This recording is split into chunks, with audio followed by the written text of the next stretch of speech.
Today we're going to look at the updated 58mm tele lens from Moment, and we'll compare it to its predecessor, the 60mm.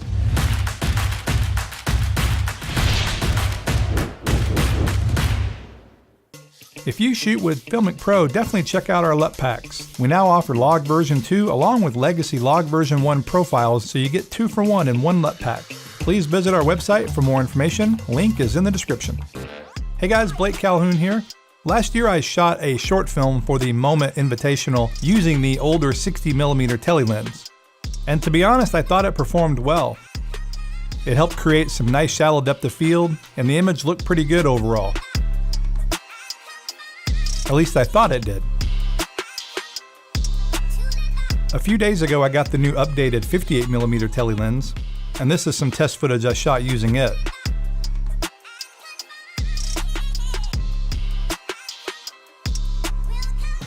I can safely say it's a far superior lens than its predecessor. The sharpness is excellent across the entire lens, and there's little to no vignetting.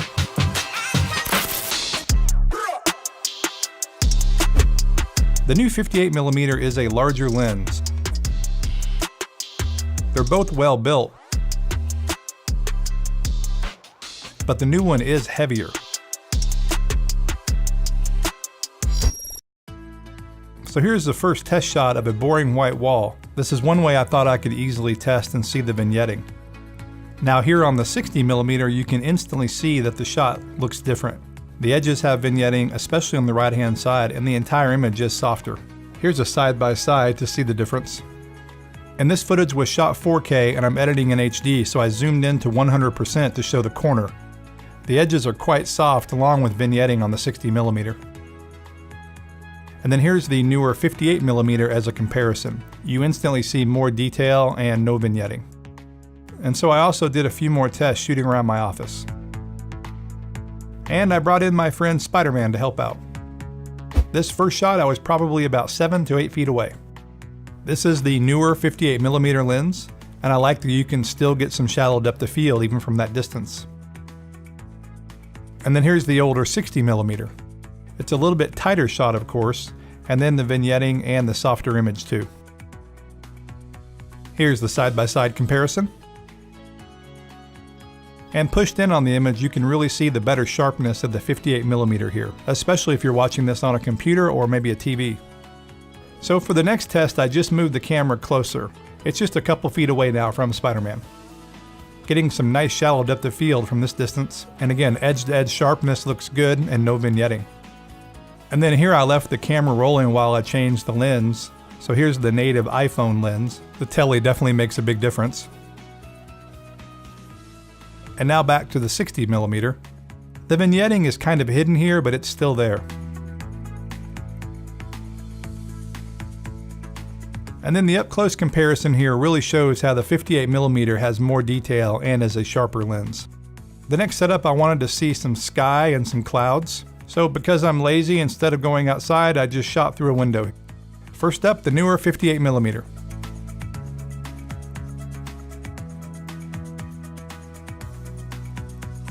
And here's the native iPhone lens. And now to the 60mm.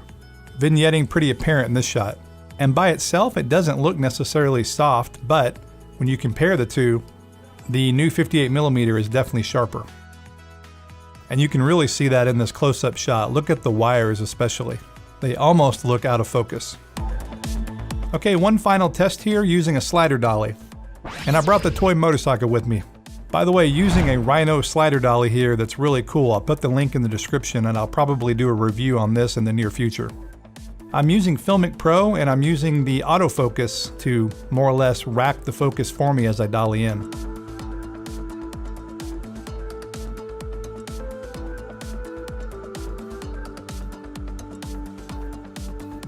Now changing lenses to the 60mm. And at first glance, this shot looks very similar to the first one, but if you look closely, you'll see the vignetting. And as the other shots, the overall sharpness is just not as good on this lens.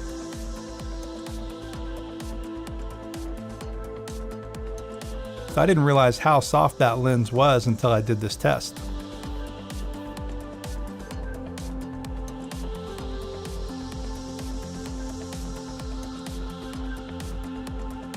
By the way, before someone says, hey, you saw the dolly track in the shot, if this wasn't test footage, you wouldn't see the dolly track.